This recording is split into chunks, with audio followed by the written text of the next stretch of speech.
यूसुफ द्वारा पिलाने हारे और पकाने हारे के स्वप्नों का व्याख्यान।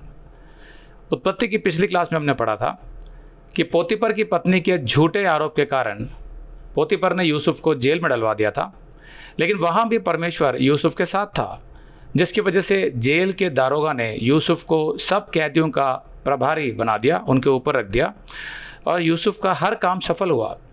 तो अब आगे उत्पत्ति 40:1।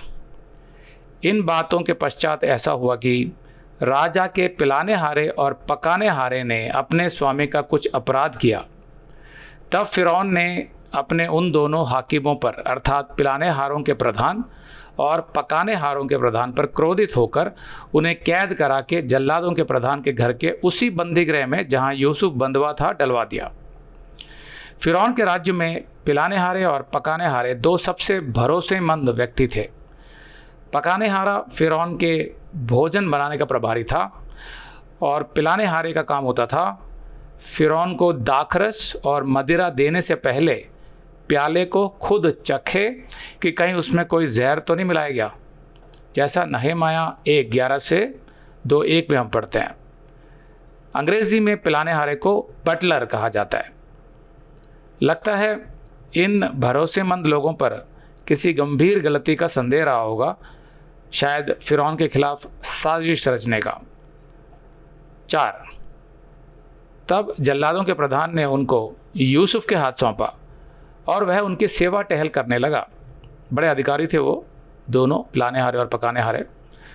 सो वे कुछ दिन तक बंदीगृह में रहे और मिस्र के राजा का पिलाने हारा और पकाने हारा जो बंदीगृह में थे, उन दोनों ने एक ही रात में अपने होनहार के अनुसार स्वप्न देखे। तो उन दोनों को अलग अलग स्वप्न आए जिनकी अलग अलग व्याख्या है। पिलाने हारा फिरौन के सबसे करीब का सेवक होता था और वो फिरौन की उपस्थिति में सेवा करता था। वह राजा के कानों तक पहुंच वाला एक शक्तिशाली व्यक्ति होता था। इसी तरह पकाने हारे की पहुंच भी फिरौन तक थी। परमेश्वर इन दो व्यक्तियों को यूसुफ के जीवन में लाया ताकि वो अंततः उसे जेल से आज़ाद कर सके और उसे वह सिंहासन दे सके जो उसने उसके लिए तैयार किया था। 6। बिहान को जब यूसुफ उनके पास अंदर आया तब उन पर दृष्टि की तो क्या देखा कि वे उदास हैं। सो उसने फिरौन के उन हाकिमों से जो उसके साथ उसके स्वामी के घर के बंदीगृह में थे पूछा कि आज तुम्हारे मुंह क्यों उदास हैं। उन्होंने उससे कहा, हम दोनों ने स्वप्न देखा है और उनके फल का बताने वाला कोई भी नहीं, मतलब उनके अर्थ बताने वाला कोई भी नहीं। यूसुफ ने उनसे कहा, क्या स्वप्नों का फल कहना परमेश्वर का काम नहीं? मुझे अपना अपना स्वप्न बताओ। जब स्वप्नों का विषय आया तो यूसुफ ने सभी का ध्यान परमेश्वर पर केंद्रित किया। उसने खुद को बड़ा दिखाने के लिए इस परिस्थिति का लाभ नहीं उठाया, बल्कि इस परिस्थिति को परमेश्वर की महिमा के लिए इस्तेमाल किया। उसने इस अवसर को परमेश्वर के लिए एक शक्तिशाली गवाही में बदल दिया। तो ये शक्तिशाली गवाही यानी प्रभावशाली गवाही कौन सी होती है? जिससे हम किसी मनुष्य को सच्चे परमेश्वर से जोड़ने का भरपूर प्रयत्न करते हैं, वो प्रभावशाली गवाही होती है। हमें इन अवसरों को पहचानना आना चाहिए कि कब वो मौका हमारे पास है कि हम एक प्रभावशाली गवाही दें। अगर आप ये संदेश पूरा देखना चाहते हैं तो आप इसे हमारे वेबसाइट hindiBiblestudy.com पर देख सकते हैं। ये वीडियो हमारे जुलाई के वीडियोस में अपलोड किया हुआ है, तो जिनके पैकेज में भी जुलाई का महीना शामिल है उनको यह वीडियो उनके माई अकाउंट में जुलाई के वीडियोस में मिल जाएगा।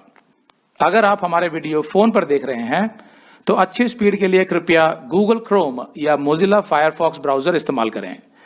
तो इनको डाउनलोड करने के लिए आप प्ले स्टोर में जाएं और ऊपर गूगल क्रोम टाइप करें, फिर आप गूगल क्रोम ब्राउजर पर क्लिक करें और उसे इंस्टॉल करें। ये एकदम फ्री है। इसी तरह आप मोजिला फायरफॉक्स टाइप करें, फिर आप मोजिला फायरफॉक्स ब्राउजर पर क्लिक करें और उसे इंस्टॉल करें। यह भी एकदम फ्री है।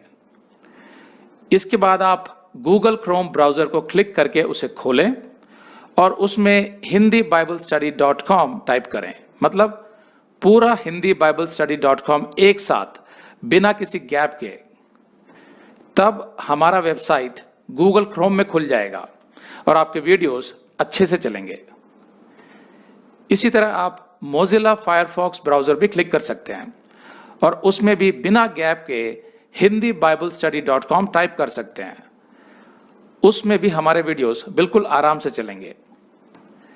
इसके अलावा अगर आप चाहें तो बेहतर स्पीड के लिए आप वीडियो के नीचे बने प्ले बार पर सेटिंग्स का चिन्ह दबाकर 240p 240p सेलेक्ट कर सकते हैं, जिससे आपका बहुत ही कम डेटा खर्च होगा।